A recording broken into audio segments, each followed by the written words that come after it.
Praise the lord. ఈరోజు సామెత నేర్చుకుందామా? సామెతల గ్రంథం 17వ అధ్యాయం 28వ వచనం. ఒకడు మూఢుడైనను మౌనముగా ఉండిన ఎడల జ్ఞాని అని ఎంచబడును, అట్టివాడు పెదవులు మూసుకొనగా వాడు వివేకి అని ఎంచబడును.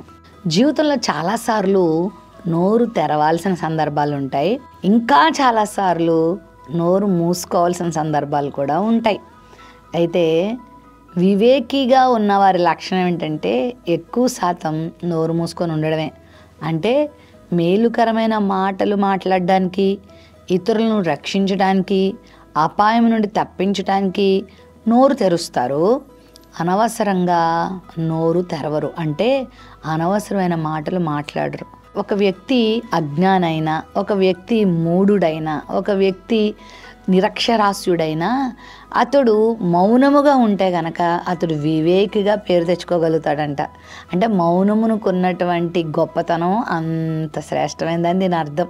చాలాసార్లు చాలామంది నోరుంది కదా అని ఏది పడితే అది మాట్లాడేస్తూ ఉంటారు, ఎలా పడితే అలా మాట్లాడేస్తారు.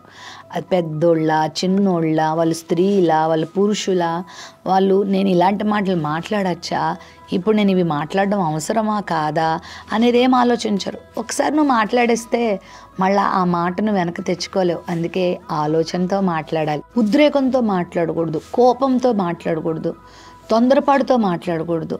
మన మాటల్ని మనము సావధానపరుచుకోవాలి, మన మాటల్ని తక్కువగా చేసుకోవాలి. ఎంత మౌనంగా ఉంటే అంత మంచిది. మాట్లాడవలసిన సందర్భాలు కూడా ఉన్నాయి.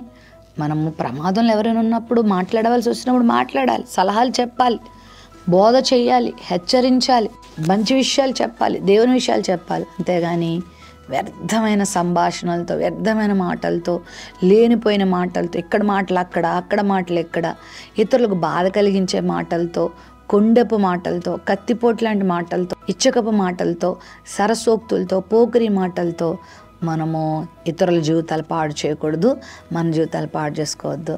ఒకవేళ మనం మౌనముగా సావధానంగా జీవించగలిగితే వివేకులంగా, జ్ఞానులంగా తీర్చిదిద్దబడతాం.